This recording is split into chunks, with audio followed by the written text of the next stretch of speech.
गांधी कोण झालं असतं? ज्यांनी मराठी माणसाला उभं केलं ते हिंदू हृदय सम्राट माननीय बाळासाहेब. आज त्यांची पुढची पिढी इथे मंचावर एकत्र येऊन मराठीचा गजर पुन्हा एकदा करते आहे. आणि त्या आजोबांचे दोन लाडके नातू आज आपल्या समोर मराठीचा झेंडा पुढे नेण्यासाठी सज्ज झालेले दिसत आहेत. अमित ठाकरे इकडे उपस्थित आहेत, आदित्य ठाकरे उपस्थित आहेत. मी त्यांचंही स्वागत करतो. या वास्तूला NSCI डोम असं म्हणतात, पण इथे आज देश पाहतोय मराठी भाषेवर होणाऱ्या अन्यायाविरुद्ध पेटलेला मराठी जनमानसाचा आगडोंब. या सर्व मराठी प्रेमींना आता उत्सुकता आहे माननीय शिवसेना पक्षप्रमुख श्री उद्धव बाळासाहेब ठाकरे हे काय बोलतील. मी त्यांना विनंती करतो की त्यांनी आपलं मनोगत व्यक्त करावं.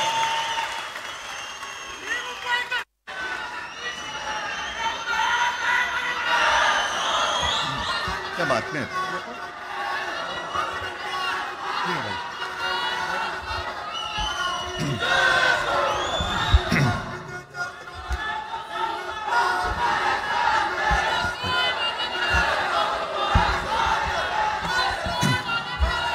बऱ्याच वर्षांनंतर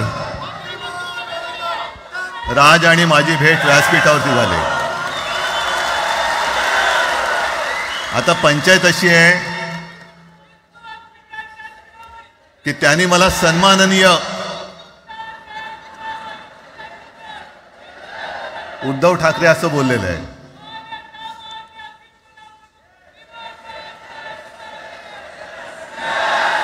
ठीक आहे, आणि साहजिकच आहे की त्याचंही कर्तृत्व आपण सर्वांनी पाहिलेलं आहे.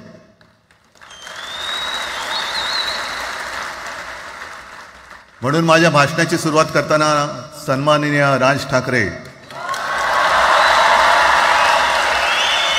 आणि जमलेल्या माझ्या तमाम मराठी हिंदू बांधवांनो, भगिनींनो आणि मातांनो,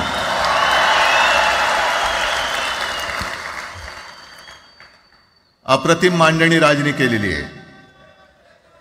माझ्या भाषणाची काय आवश्यकता आहे असं मला वाटत नाही,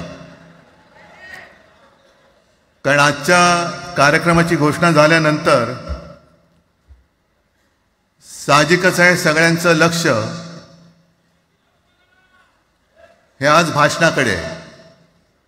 पण वैयक्तिक मला असं वाटतं की आज आमच्या भाषणांपेक्षा आमचं एकत्र दिसणं हे महत्त्वाचं आहे.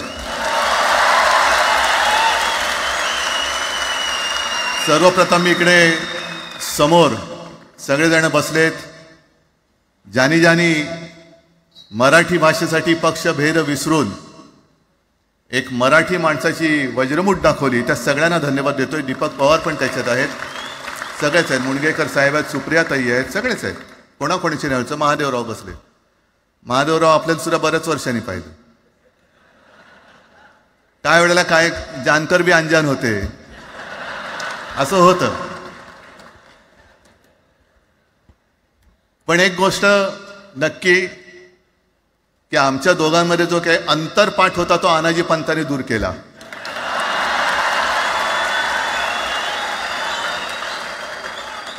आता अक्षता टाकण्याची काय तुमच्याकडनं अपेक्षा नाहीये. एकत्र आलोय एकत्र राहण्यासाठी.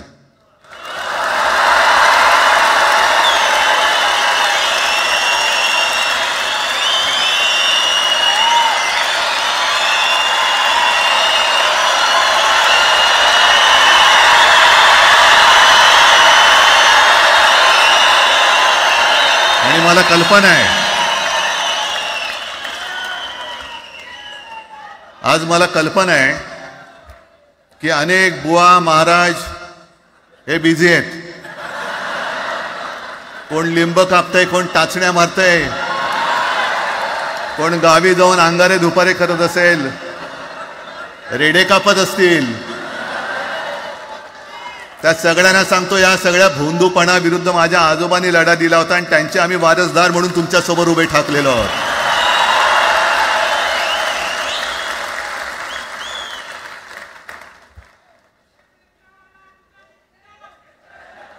नाही, सगळं आपणच करून ठेवलेलं आहे.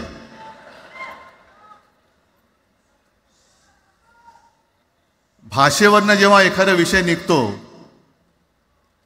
तेव्हा तो केवळ वरवरचा धरून चालणार नाही. मधल्या काळामध्ये अगदी दोघांनी, म्हणजे मी काय, राजनिक आणि आपण सगळ्यांनी या नतद्रष्टांचा अनुभव घेतलेला आहे. वापरायचं आणि फेकून द्यायचं.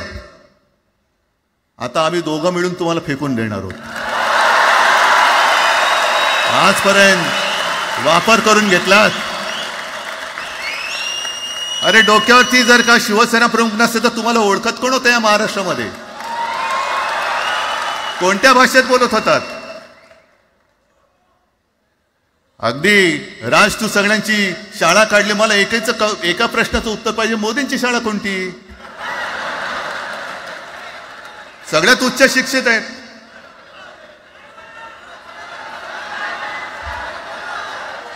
पण हे जे काय यांची, मध्यंतर मी बोललो ना, भाजप ही अफवांची फॅक्टरी आहे. मधल्या काळात त्यांनी सुरू केलं होतं. उद्धव ठाकरेने हिंदुत्व सोडलं. हिंदुत्व ही कोणत्याही भाषेची मक्तेदारी नाही.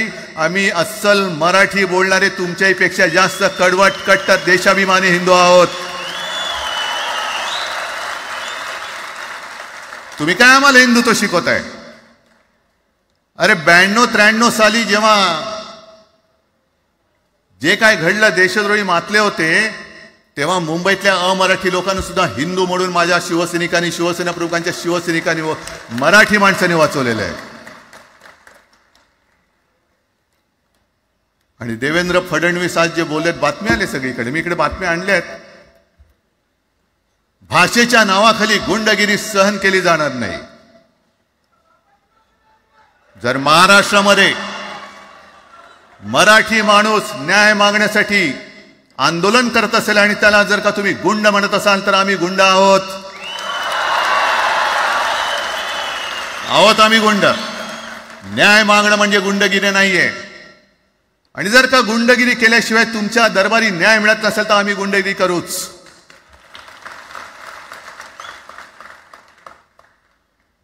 पण हे सगळे राजकीय बाडगे. देवेंद्र फडणवीसांची आजचं वक्तव्य म्हणजे मला संयुक्त महाराष्ट्र चळवळीच्या वेळेला सखा पाटलांनी केलेलं एक वक्तव्य आठवते. हे असेच तेव्हाचे, म्हणजे जो दिल्लीत बसतो त्याचे पाय चाटणारे इथले राज्यकर्ते असतात, ते त्यांना मी बाडगे म्हणतोय.